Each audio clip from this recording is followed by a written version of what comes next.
नमस्कार मित्रों, आपका हमारे चैनल श्रद्धालु गोपी में स्वागत है। आज की इस वीडियो में हम जानेंगे प्रबोधिनी एकादशी का क्या महत्व है और क्या है प्रबोधिनी एकादशी की व्रत कथा। तो आइए मित्रों जानते हैं, वीडियो को शुरू करते हैं।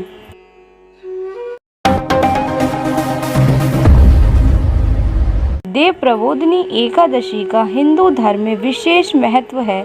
इस दिन भगवान नारायण योग निद्रा का त्याग करते हैं और सृष्टि का कार्यभार संभालते हैं।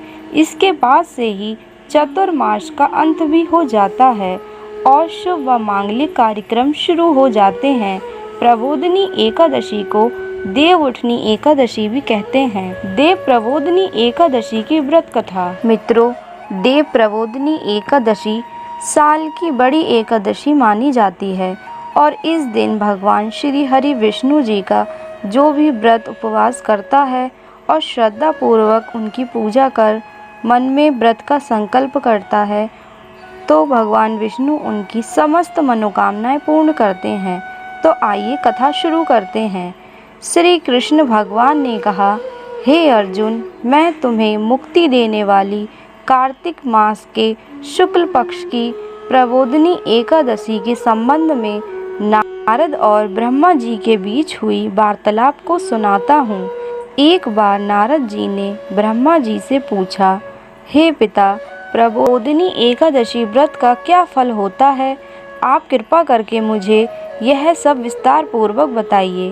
ब्रह्मा जी बोले, हे पुत्र, जिस वस्तु को त्रिलोक में मिलना दुष्कर है वह वस्तु भी कार्तिक मास के शुक्ल पक्ष की प्रबोधिनी एकादशी व्रत से मिल जाती है।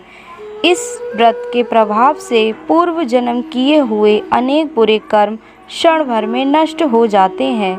हे पुत्र, जो मनुष्य श्रद्धा पूर्वक इस दिन थोड़ी भी पुण्य करते हैं उसका वह पुण्य पर्वत के समान अटल हो जाता है।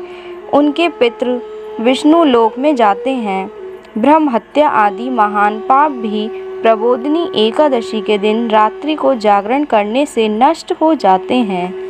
हे नारद, मनुष्य को भगवान की प्रसन्नता के लिए कार्तिक मास की एक एकादशी का व्रत अवश्य रखना चाहिए। जो मनुष्य इस एकादशी व्रत को करता है वह धन्यधान योगी, तपस्वी तथा इंद्रियों को जीतने वाला होता है, क्योंकि एकादशी भगवान विष्णु को अत्यंत प्रिय है। इस एकादशी के दिन जो मनुष्य भगवान की प्राप्ति के लिए दान, तप, होम, यज्ञ कराते हैं उनकी सभी मनोकामनाएं जल्द से पूर्ण हो जाती हैं।